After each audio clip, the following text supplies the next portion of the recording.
This is a demonstration on how to work a central double increase.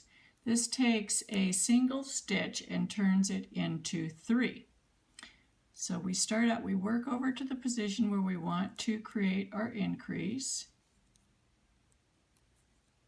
We're going to do it in this next stitch. So we're going to take this stitch and turn it from 1 into 3. You start by knitting into the back of the stitch, leave it on the left needle, don't remove it, then knit into the front. Then slide it off, and then you'll see that there is a bar coming straight down between those two stitches, right here. We're going to take the tip of the left needle and lift that bar onto the left needle, and then we're going to knit it through the back. So now we have our 3 stitches from 1. Let's do it again. We're going to do it in this stitch. So we knit into the back first. Leaving it on the left needle, we knit into the front.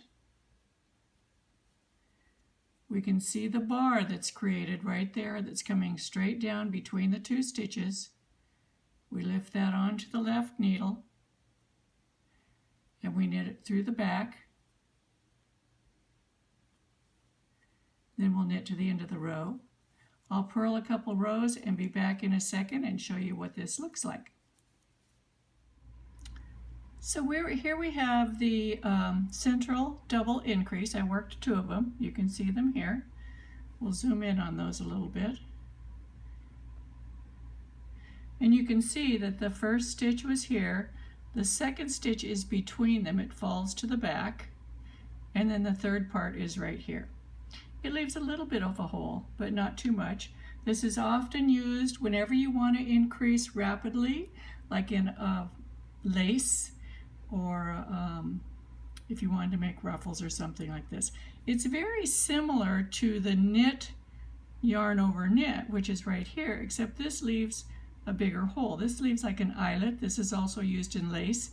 And if the eyelet pattern were going off from here and you wanted a center eyelet, this would be perfect. But if you don't want the eyelet in the center, these are good. The difference between the two is that on this one, the stitch it's worked into is open. That's this stitch right here is the one that was worked into, so it makes this opening. This is the first stitch, the second stitch, and the third stitch of the increase. On these, you can see that the stitch that it's worked into, because we knit into the back leg first and then the front, it twists it at the base. See how it's twisted? The legs are twisted there, and that makes the hole smaller. There you go, central double increase.